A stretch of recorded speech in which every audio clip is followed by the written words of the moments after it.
College Public Forum. The crew is comprised of North Idaho College television students.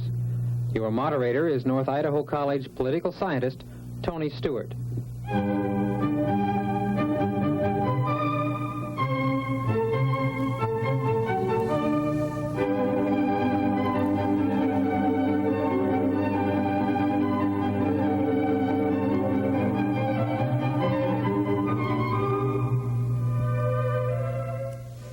This evening we're going to be dealing with what I believe to be a very, very significant issue of our times.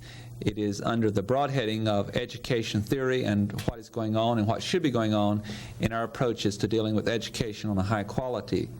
In order to deal with that, we're also going to look at the question of counseling and guidance, not only in institutions of higher learning and also primary and secondary education, but in other institutions and other aspects of life. We also plan on pursuing some questions concerning one's values and how that may affect the learning process or continuing to be functional in a society. In order to cover those topics, we are very, very privileged this evening to have with us two distinguished guests who have expertise in those fields. First of all is Dr. Stephen Feit, who is Associate Professor of Counselor Education at Idaho State University in Pocatello. He holds a doctorate of education from West Virginia University, received in the year 1973. He also has been at Idaho State University as an associate professor since 1973. He presently serves as the president of the Idaho Association of Personnel and Guidance. Dr. Feit, welcome to our program. Thank you. Also, it's a special privilege to have with us as a guest Betty E. Knox, who is from Raleigh, North Carolina. At the present time, she is serving as the president of the American Personnel and Guidance Association with headquarters in Washington, D.C. She holds a baccalaureate and master's degrees in her field and is currently a doctoral candidate at North Carolina State University. And in welcoming you, Betty, as a native of North Carolina, it's a very special privilege to welcome another Tar Heel. Thank you, Tony. We'll proceed to questions at once, and the first series will come from one of our regular panel members, Dr. Ken Wright, a chemist at North Idaho College, and following him will be Joe Webb, the administrative assistant to the president of North Idaho College, and then I will be third in questioning Dr. Wright. All right, thank you. I think I'll direct my question to Betty Knox, since you are the director, the national director of the American Personnel and Guidance Association. That's correct? I'm the elected president. We do have a paid executive vice president at headquarters in Washington. Okay, I wanted to ask a little bit about this association. What's its membership, and what are the qualifications and costs of membership in the American Personnel and Guidance Association? At the present time, the membership numbers slightly in excess of 40,000 persons who work in a variety of settings in personnel and guidance across this nation and in Europe and Puerto Rico. We have members also. At the present time, we have a very low dues structure because about half of our income comes from income-producing activities. So we only charge our members $31 to join, and we have a very broad classification for our membership, and we also have a very broad, I suppose what I'm trying to say is if you want to join, almost anyone could. Anyone interested in human development would be eligible for one or more of the 13 divisions in the American Personnel and Guidance Association. But the largest portion of our members work in educational settings, colleges and universities, or K through 12 counseling settings. We do have rehabilitation counselors, employment counselors, public offender counselors, mental health counselors. We have persons then who are interested in group work. They're considered specialists in group work, those in vocational guidance, in measurement and testing or evaluation of individuals, and so forth. This gives you a little feeling for what kind of association we do have. Okay, well, with an organization this large, you said the membership was about 40,000. You must have some substructure to it. Do you have regional divisions, or do you have state associations? What kind of a substructure do you have? We call them state branches. Although we only have 50 states, we know that, but we have 53 state branches, the District of Columbia, in addition to the 50 states, and Europe has a branch, and Puerto Rico is our most recently chartered branch. And Dr. Fite here is president of one of our state branches, the one here in Idaho. We also have the 53 state branches divided into 4 regions, and that happens to be why we're here in Coeur d'Alene today. We're attending the Western Regional Branch Assembly here in Coeur d'Alene, Idaho. What are your functions as the elected president of the association? Do you have to go to all of the regional meetings? How do you fit into the structure of the organization? Yes, well, the president is the top officer, the top decision maker in the organization. I see the president of the organization as the facilitator of a process of participatory decision making. And I want as many people as possible to have a part in the decisions that are made. So I have been very much involved in organizational development during my year as President-elect to try to facilitate as much participation and wise planning, thus accountability, in the organization. But I do travel to the regional meetings of APGA. I attend a number of the state branch meetings. I attend divisional type meetings. We are a very complex association, and it is diverse, and it makes it rather difficult to meet all the commitments that one has. I do chair the board of directors and the Senate meetings. We are having our annual convention, by the way, in the West. We'll have it in Las Vegas, April 2 through 5 of '79. I'm curious, is your position a full-time one? Yes and no. It is classified as a half-time position. The association pays me a stipend for half of my time. In reality, it is a full-time position because there is no end to what you can do, and with a commitment like this. I did serve as the first full-time president of the largest division of this association, the American School Counselor Association. And so I don't see a great deal of difference between what I'm doing now in terms of my time commitment and what I did then. But I am registered half-time as a student to complete my degree. I see. So you have more than full-time duties to absorb your time anyway. Yes. Joelle. To develop that thought further about the National Association, can you be more specific as to the kinds of services you perform for the state association branches, such as literature and formal settings for them? Yes, thank you.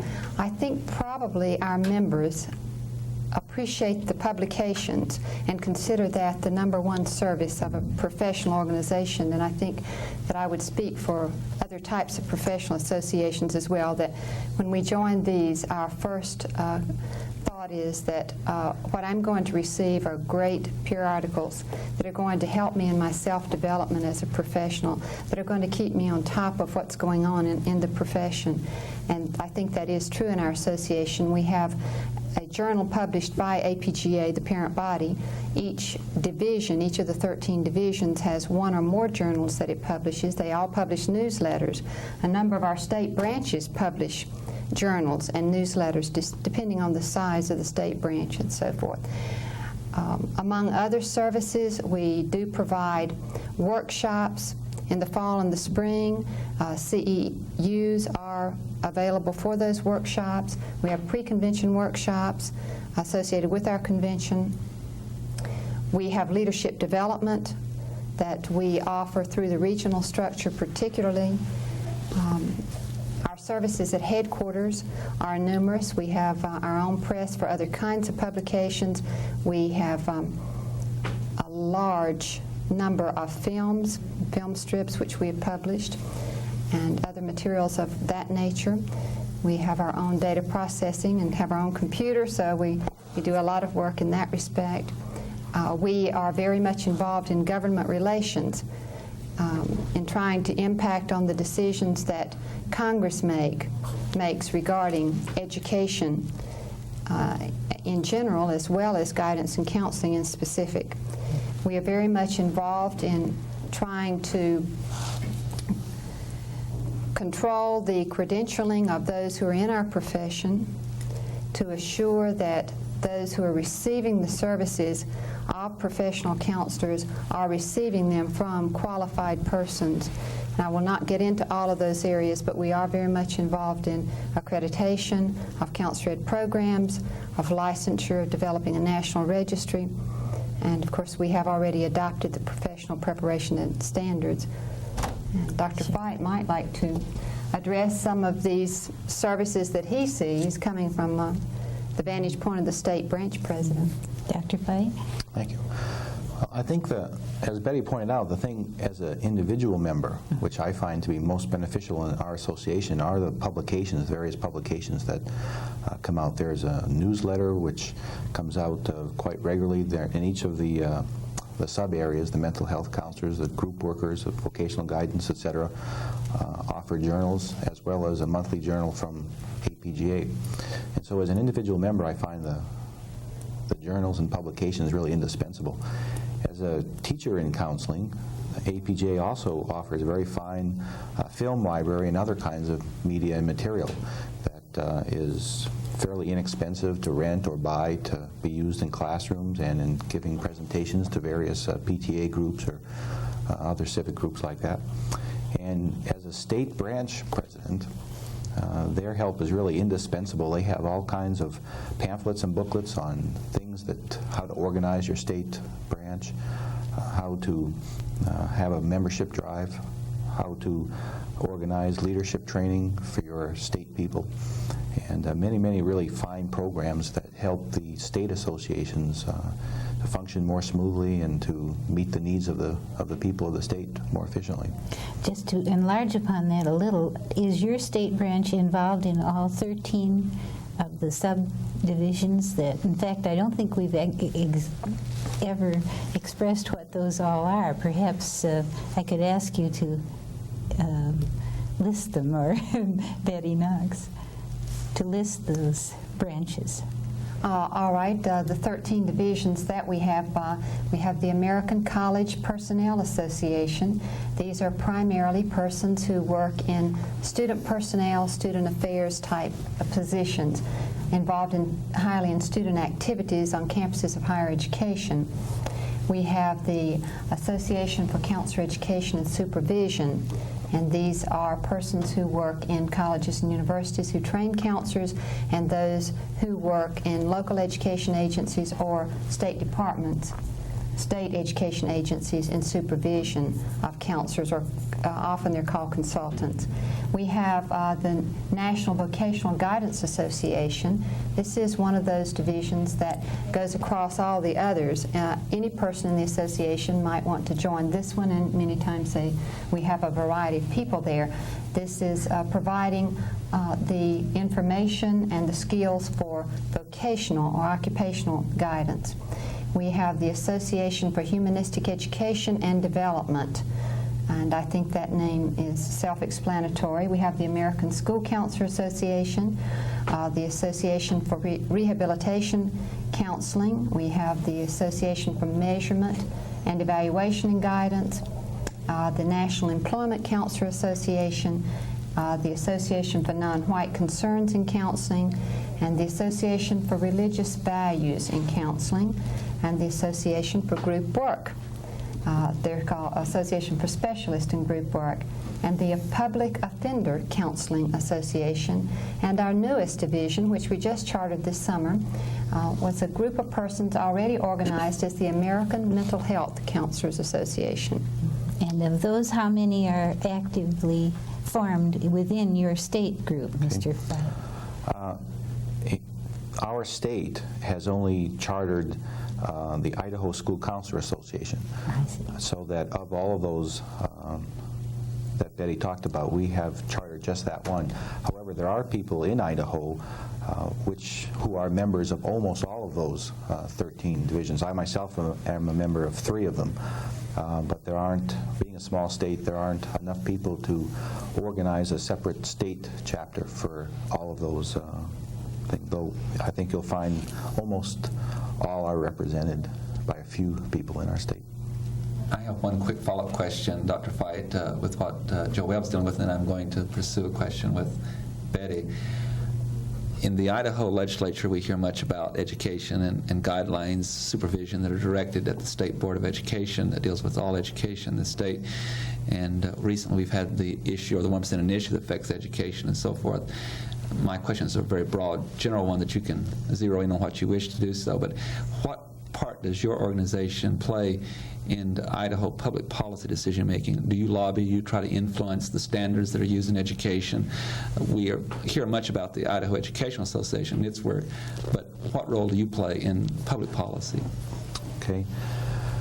There is a guidance division in the Idaho Education Association, but our organization is separate from that organization.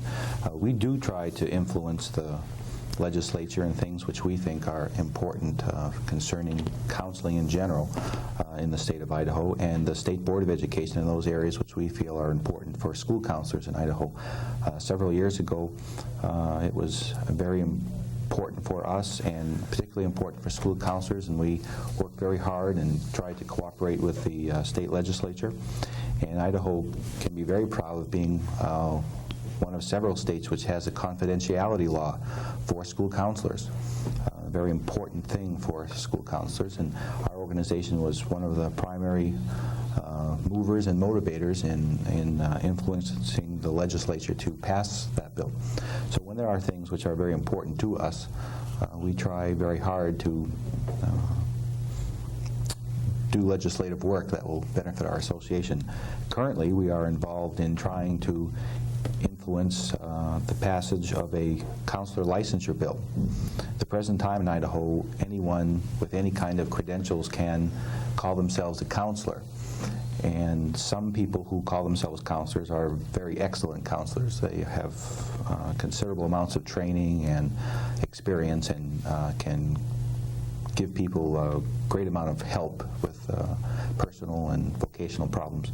But then there are other people who use the word counselor and perhaps don't have quite the standard of training that we as an association believe that they should have. And so we are very actively now trying to have Idaho pass a counseling licensing bill. There are already states that have them. Virginia is one that has them. Thank you very much.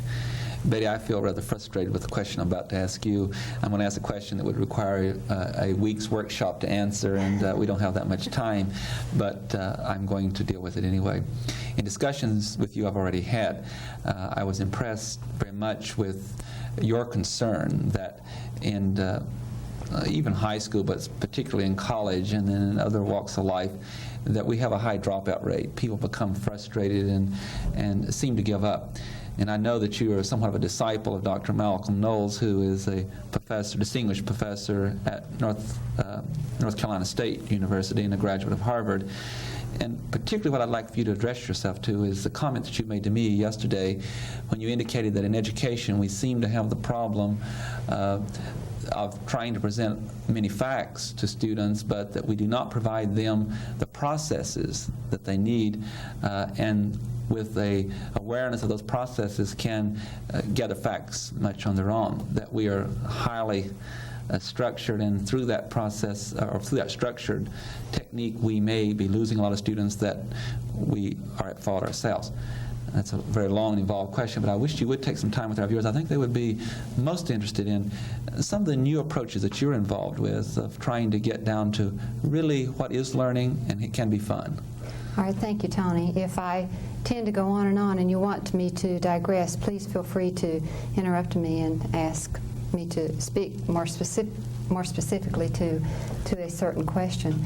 I think when we were talking about this earlier, that I mentioned that I never met a 5 or a 6-year-old who didn't have a desire to learn, that they were very excited, unless they had some kind of handicap that prevented this mentally, but that what we might consider normal 5- and 6-year-olds are just so excited about the world in which they find themselves, and they want to learn.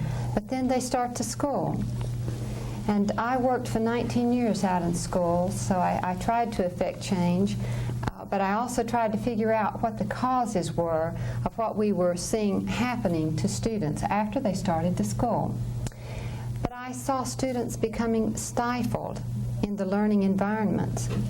And I really never felt that in those 19 years that I could put my finger on an answer and say, this is what's happening. Well, I still can't do that, in case the viewers thought I had the answer. But I think that I've discovered some avenues that are related to processes which may provide for some of those needs and may prevent some students from not being able to cope with these school environments that are so stifling to them, and so they give up. Just the very survival of a human being doesn't lend itself to giving up, and yet we have such a multitude of youngsters who do give up in the learning environments and quit school. May I just stop you here long to say Yes. that you must have rather specific evidence that if children are creative and curious, and then when they get into the systems, when they give up, then there must be something wrong with the system. And you started looking at that as well as Dr. Knowles, and there's where you may have found some changes that will benefit. Is that correct? Well, at least in the last 2 years when I've been back in school studying, that I think that I may have discovered this. And of course, Malcolm Knowles believes that he has the answer. And Carl Rogers has written on this as well in his Freedom to Learn. He did document that you could start with very young children and teach them a process of how to learn called self-directed learning. And this is not non-directed, in case parents throw their arms up and say, well, here comes another one of those educators with one of those big ideas, and stay away from my children. But this teaches a person, at no matter what age, a process which is internalized so that you can then be a self-directed learner throughout your life. And anytime you need to learn, then you know how to go find the information or the human resources, the material resources, whatever your needs are. You know the process to use in doing that. And of course, Dr. Knowles has he has written about this extensively, and he travels throughout the world talking about this. And we could go into what this is like if you would like. I would like, this seems so critical to an understanding of what you're dealing with, that if the panel will bear with me for just a little longer, and they may want to pursue it also. If you were speaking, and I'm sure you are in the audience, to some people who are in education, both at all levels, how can you implement some of the things that you're discussing with students, especially in students that you see are on the verge of dropping out? What are we talking about when we say processes? What are some of the things they can introduce that, and I think you're very honest, you're saying that you don't have all the answers, but that would be helpful, that you've been using or others have been using that are in education, that seems to be serving as a vehicle to get people to the right sources, or people they need to continue to not give up on life but become more interested in learning? Well, I suppose one of the things that comes to mind when you ask me that is the difference between what Malcolm calls pedagogy and andragogy. Pedagogy being the art and science of teaching children that we have practiced for so many generations, which that process is teacher-directed. The teacher determines when you're ready to learn what and how you will learn it, and by what means and through what sources, and how much you will learn or how little you will learn, depending on the resistance of the learner. That impacts on how much is learned. But there are parameters set, and those are set by the teacher. In the self-directed or andragogical process, which is the art and science of teaching human beings of all ages, that is a self-directed process where, along with a facilitator of learning, the learner decides what his or her needs are in relation to a particular learning project. This might be a course in school. It might be how to develop a particular kind of hobby. For some adults, for example, they want to go back and learn auto mechanics so they can take care of their cars now. It's very expensive to do that. So they have a purpose. The adult learners have purposes when they want to enter a learning situation. They know exactly what they want to learn, how they want to learn it, and what their timeline is. Youthful learners do too, but we often don't acknowledge this. We tell them when to go to school and what to learn and when to stop learning and when to come home and what to do in the summer and these kinds of things. Now, sometimes I've noticed that some teachers have adapted some of the ideas in the andragogical model. That is, they have assessed, along with the students, what the students' needs are. Because students come into a learning situation with different degrees of readiness to learn, to master the objectives of a particular learning situation, a course or whatever. And why should they all have to have the same amount of material and use the same resources if some of them already know certain information when they come in? They need to start where they are when they come. So you have to have an assessment, and it should be a joint assessment between the facilitator of learning and the learner himself or herself. So it is partly a self-assessment. Then you begin to work with the individual, and he is working with himself or herself to establish a plan for learning, for mastering those objectives. Would this not require a much closer working relationship and coordination between the counselors in the counseling center, and I'll get Dr. Fite's opinion in a minute too, and the teachers or professors, whoever they may be, and the student? In other words, yes. At the present time, is there too much isolation? You know, maybe the counseling center will counsel the student and get them excited, and they move over into the instructional part, and this is not even, they're not even aware of this. So wouldn't this require somewhat different cooperation and maybe even restructuring of how a university or college or a high school is set up? Yes, very much so. It becomes a team approach to meet the needs of learners. May I say that at North Carolina State University, Malcolm's perspective is that everybody in that university, students, faculty members, all of the ancillary help in the university, all of those persons, as well as all of the material resources, are there for me as the individual learner, not just the professor that I have for a course and the books that are associated with that particular course, but that all of these people are available to me. But that perception isn't accepted by all others who work. They figure they've got a certain number of students for whom they are responsible, and that's it. And why should they take Malcolm's student and help that student with anything? Or why should they come over and give a presentation in that learning situation? So it isn't fully accepted, but yes, it becomes a team effort. So aren't you saying we're very departmentalized and we put everything in compartments and so forth? If this approach that Malcolm and I know that you are advocating also was to be adopted, would it not make some significant changes on particularly a college campus? Are you not, if I'm reading you correctly, are you not saying that it would not be in the confines of the campus itself or in the classroom? It would change the whole idea of the time involved, exposure to the community and its institutions and services. Would education not then become, I don't know what word I'm looking for, much more universal or maybe much more challenging for everyone involved? You couldn't be so specialized. You've got to serve the whole person, the whole society. Right. Malcolm refers to this and some other adult educators as a learning community. He would say, for example, that Coeur d'Alene is a learning community, not just North Idaho College, but that your students have this whole community. And you could even broaden that and say the community extending as far as Spokane. And I can't say too much about geography now, I'll get lost here in the Northwest. But you could just say that you can broaden the learning community depending on what the learning project is. It may be that they could utilize resources in Washington, D.C. or in London. And there are some of these things happening. If we look around us, we will see that learning is not just taking place in institutions, but in many, many places, and that people are learning, whether we as educators are impacting on that learning or not, they are learning. What happens to these people who do drop out of high school, but then later realize when they go out into the world of work, yes, I need to learn some things.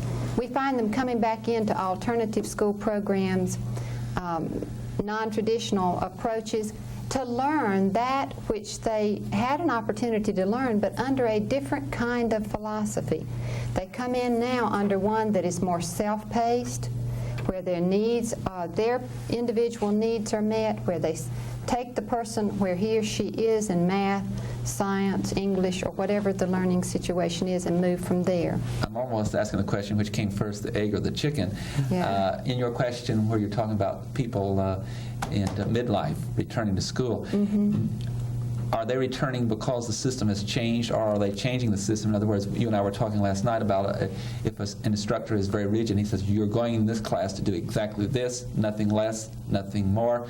Are some of these more mature students coming in and saying, well, I already know certain things, and I'm not here for that purpose, I'm here to get this?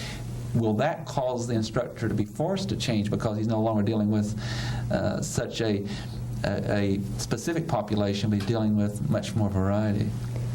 Well, I have witnessed that happening as I have been back as a midlife learner, and I think maybe Dr. White might be put on the spot here, if you will, to see how he feels as a professor about this. I feel very free to interact with professors. I have an entirely different relationship with professors on my campus than I had when I was earning a master's degree 20 years ago.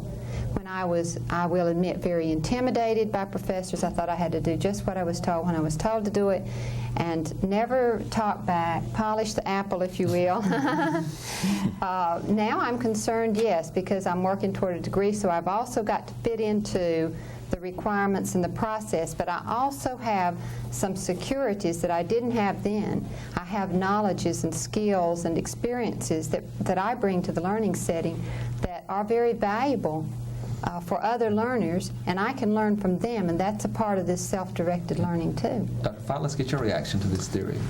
Well, I like to think that in the classroom I have something to offer, but I've also experienced enough to know that there might be 10 or 15 or 30 people in that class, and that each one of them has something to offer too. And I can't honestly say that I've ever taught a class that I didn't learn as much as perhaps the people learned from me there.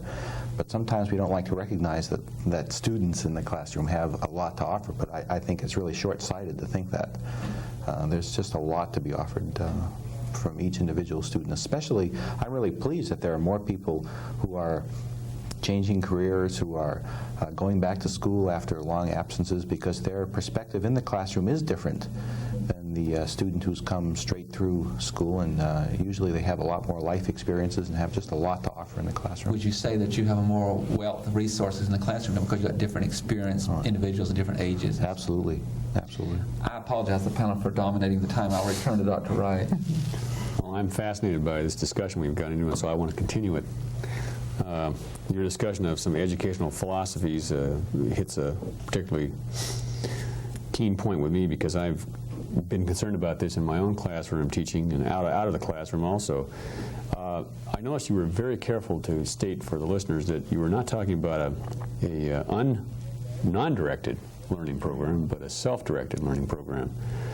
I'm wondering what you feel about, say, however, minimum competency levels in some areas, for instance, in reading and in writing and arithmetic. If the student's learning is totally self-directed, will they feel sufficiently self-directed, and will they be sufficiently mature to realize that they have to attain some kind of a competency level in order to get along, maybe in society as it exists? Therefore, where do you see fitting into the educational picture minimum levels of attainment, say, as witnessed by or as measured by competency exams? For instance, the state of Idaho right now is wrestling with the idea of establishing competency exams for high school graduation because of what appears to have been a tremendous erosion on the part of the public educational system to turn out people who can read and write, to say nothing about arithmetic. Yes. So where do you see this fitting into the picture? Well, that's quite a rather multifaceted question as well, and my mind is jumping around as you state your question there. So you may have to do as Tony did and redirect me as I try to answer that. I, first of all, question what we're doing now in terms of competency testing. I'm not convinced that we are testing competencies per se, and we have already adopted this in my home state of North Carolina, and we're implementing that competency testing right now. because I have been involved very much in adult basic education in the last year, I see some correlation there between the question you've asked me about children mastering the basic competencies in math and reading and language, and adults 25 and over who have not mastered those, and how you go about teaching them. So let me share with you my experience in teaching adult basic education for 7 months last year. I was teaching employees of North Carolina State University who work in the physical plant, who had less than 8 years of schooling, and whose competencies were measured on up to the 4th grade, from non-readers to 4th grade level. They came in for 2 hours, 2 days a week. They were self-paced. We used the law-backed materials for teaching adults, in which they work on their own at their own pace. We provided functional literacy instruction for them, in which they participated in determining what they needed to know. Did they need to learn how to read newspapers, how to read road maps, how to compute their income tax, how to get a driver's license? Some of the people in that class were able to get a driver's license for the first time, and all of them, by the way, were 50 years of age and older, except one who was 31. First of all, they were very motivated to come in and learn. They saw a need to learn those basic skills, and they knew the specific kinds of things that they wanted to learn that related to life, what we call functional literacy. You never had to say to them, get to work. If anything, you had to say, well, Mr. Pope, it's now time to take a break. You need a rest. It's now time for you to stop. It's time for you to return to your jobs. They just kept working and wanting to learn. But it is self-paced. Each person does start where he or she is, and you move from there. And as I see it, that has been a major problem with us in public education, K through 12, that we have not individualized it to the extent that we would take each student and help them build on their skills in reading, language, and math. Each year the teacher starts with a group, and you just work from there, and everybody's basically working at the same place after, say, about the first 3 or 4 years of school, where they do try to work with them in small groups at least and build in their skills. How do we measure competencies? I don't think, Dr. Wright, it is, right, that we have the answer yet to how to measure competencies. And I've worked with various kinds of tests for these many years of counseling students in schools, had courses in tests and measurements and so forth. I feel that we in our country have placed far too much emphasis on tests rather than on helping individuals develop as functional human beings, and that we've let the tests become far more important. There's no country in the world that places emphasis on tests like we do. To make reference to Dr. Knowles' philosophy, he gives no tests unless you ask for one. But between the facilitator and yourself, and self-assessment is the greatest assessment in terms of competency. I know better what I can do than anyone else. But whoever asks me what I can do, who asks that student, what do you see that you can do? Where is your level on this? Giving them a self-assessment scale rather than a test.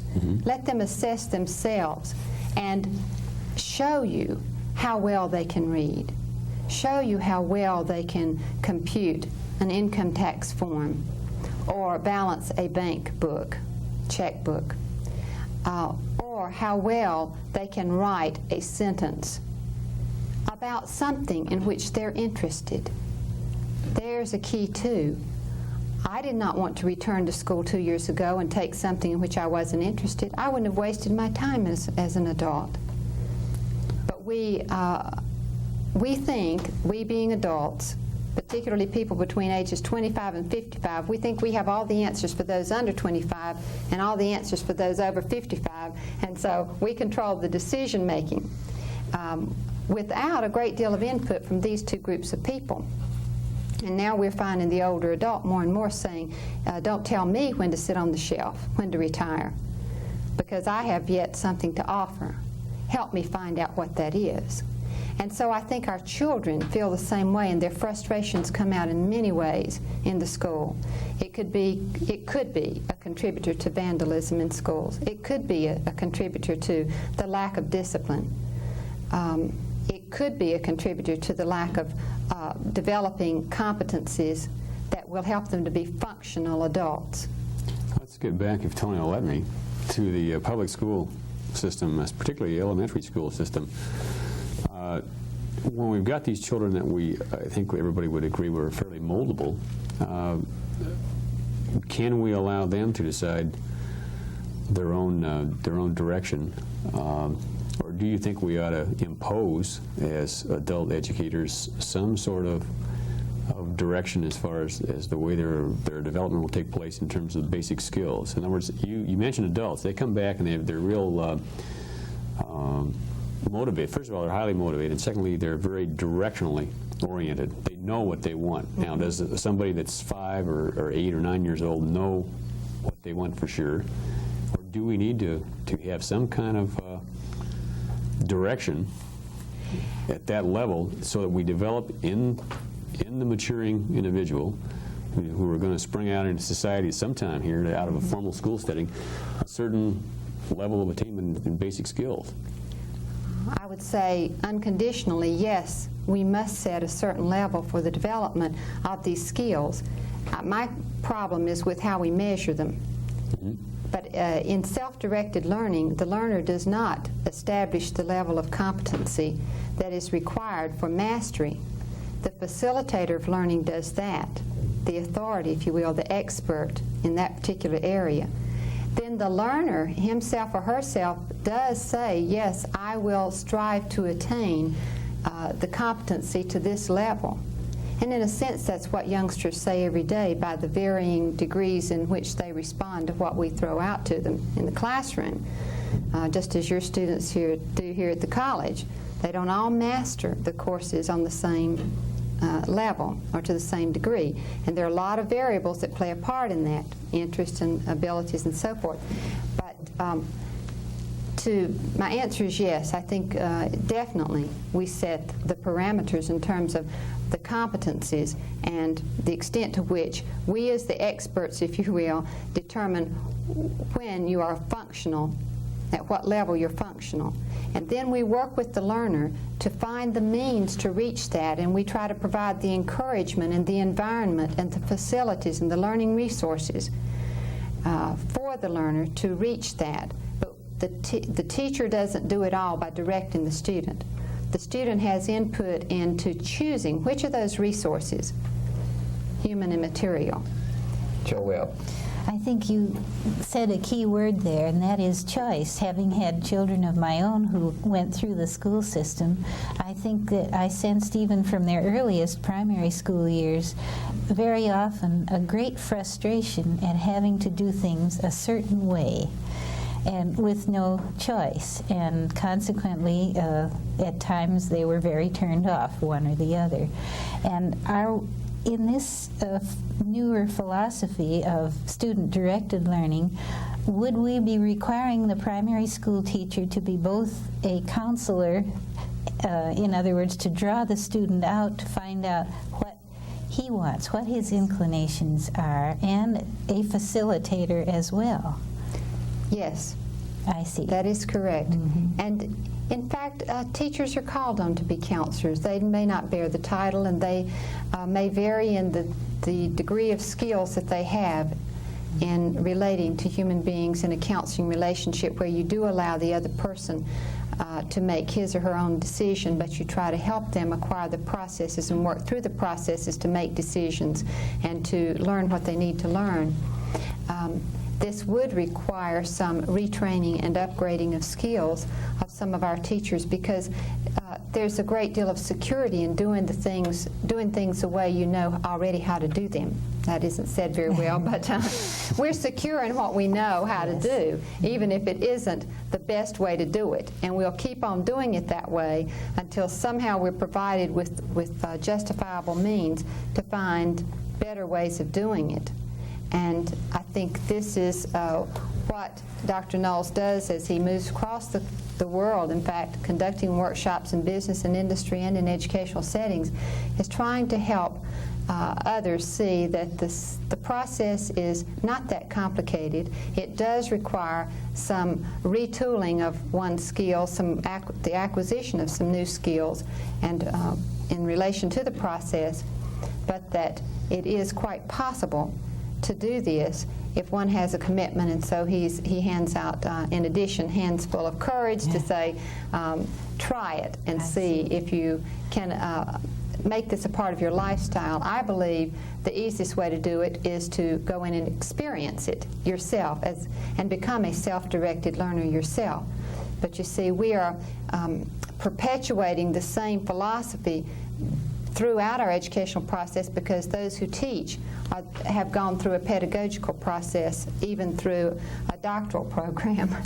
And rather than having had much experience with self-directed learning, so that then they go out and they teach in that way. Indeed, wouldn't this be more difficult at the high school level, where you are trying perhaps to refine and zero in on discrete subject matter rather than the basics like reading, writing, and arithmetic, and you take a teacher as a geometry teacher perhaps, and of course takes an interest in his classes, but he can't see the whole spectrum quite in the same way as with a small youngster. I'm much concerned with counseling at the high school level.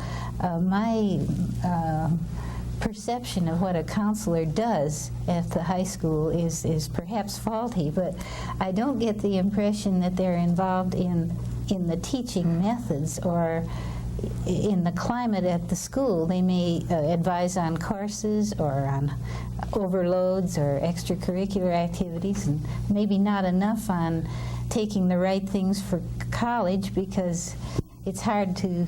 Dr. Fide, I would think, would have some comments on that. He would, I'm sure, have some Very expertise good, in that field. Well, it's kind of a hard question to answer, really. I think you're asking me what should a counselor be doing and what are they doing. Right.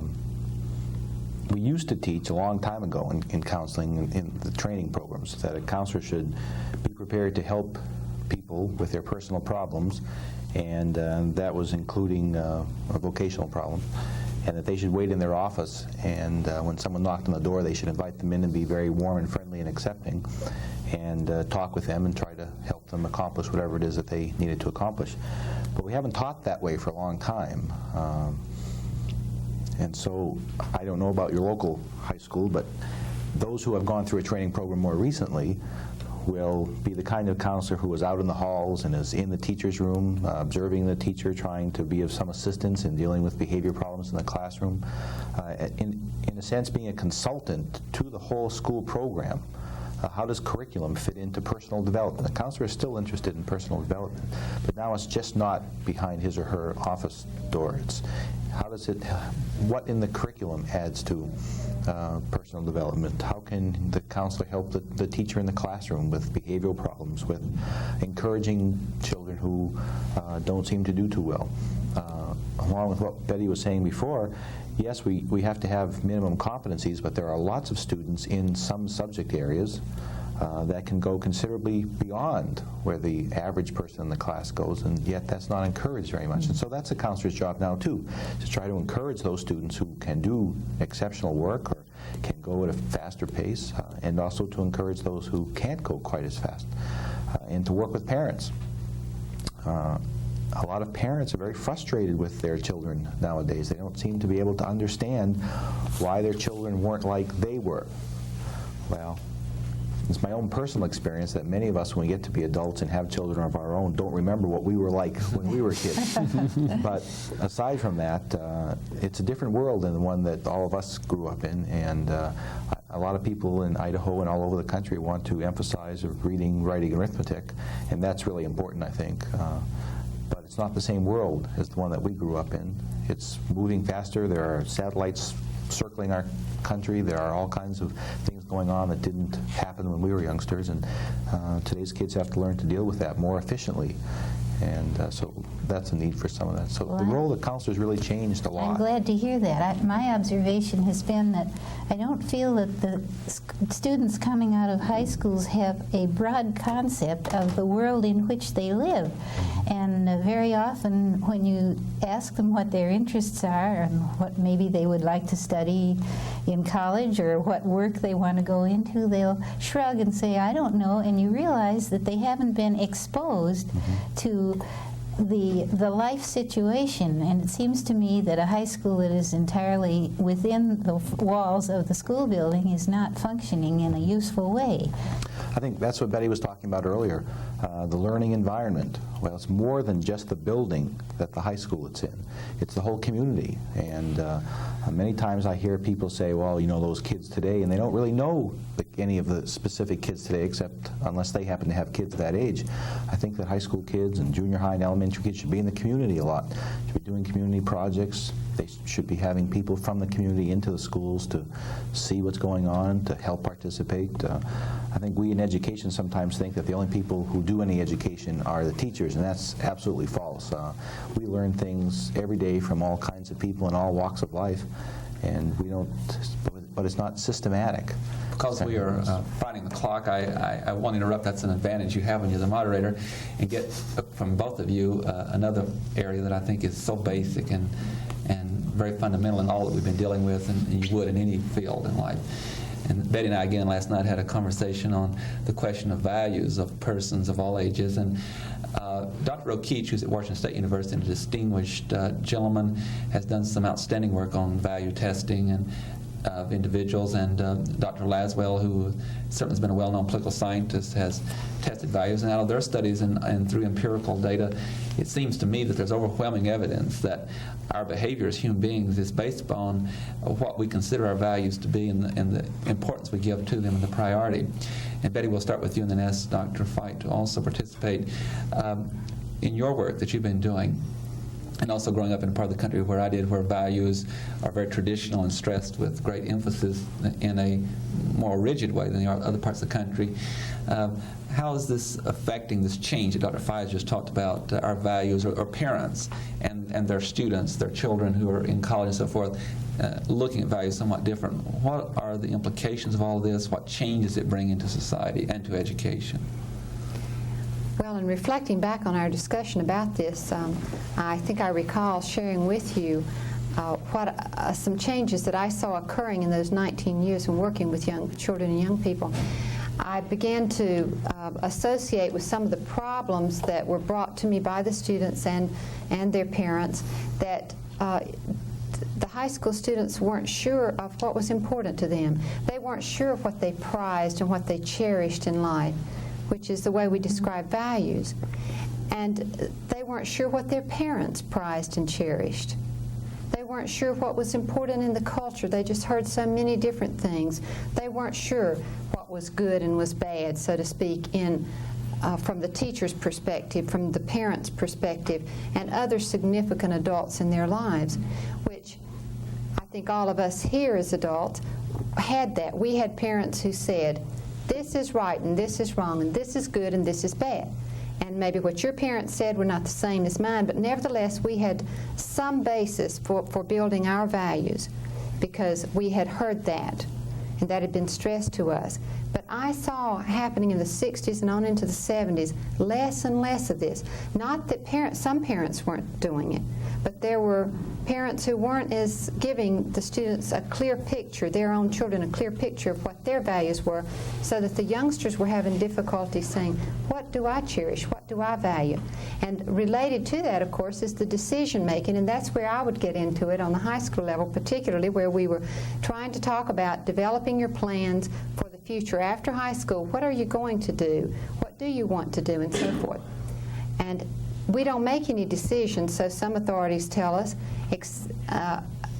removed from our values. Our values affect our decisions and are a basis for making decisions. May I interrupt to say, though, that there could be another aspect of this whole process. Yes. That even when we were growing up, and you and I were talking about that, if values aren't handled very carefully, or if you become too rigid or too dogmatic, and if you indicate a particular value holds under all conditions, and then modern medicine or modern transportation or communications or something the technical age proves that the individual or the parents who were given the value were proven wrong, maybe only on that one point. But does that not result in the crumbling of other values? What I'm trying to say is parents, teachers, young people, whoever you are, does one have to be careful with the way they approach a discussion of values, Yes. or if there's any flexibility within it?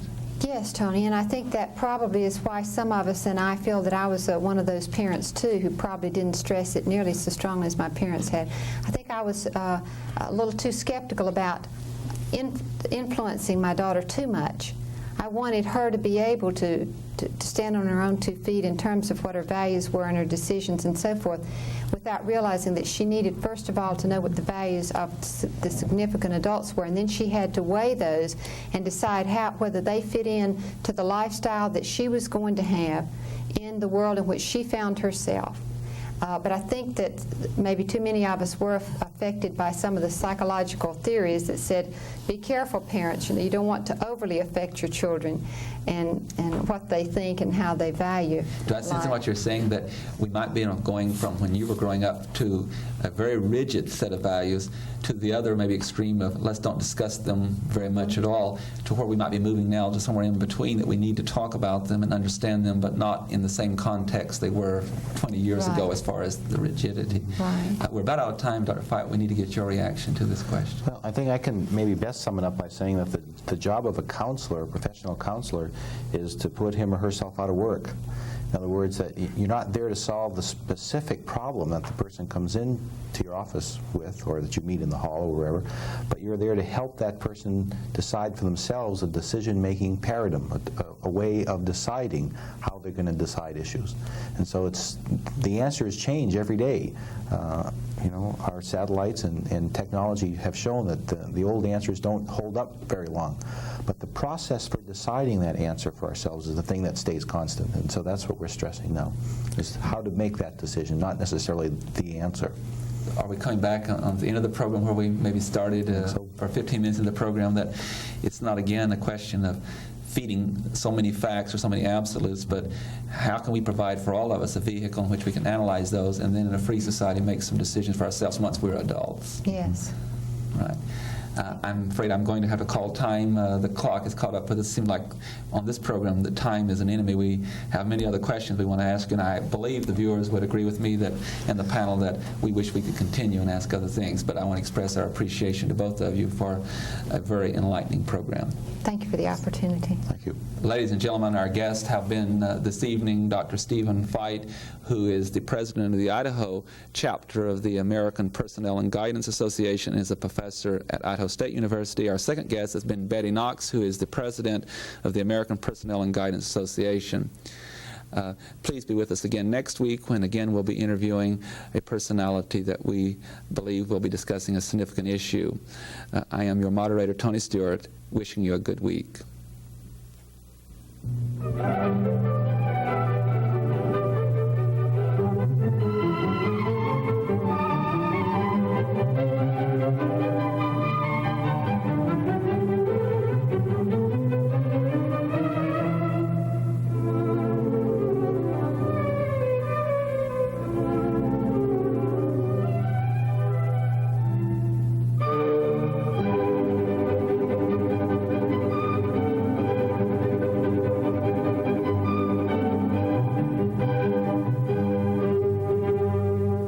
Idaho College Public Forum can be seen at this same time each week over this station. This production was videotaped earlier by a North Idaho College student crew for viewing at this more appropriate time.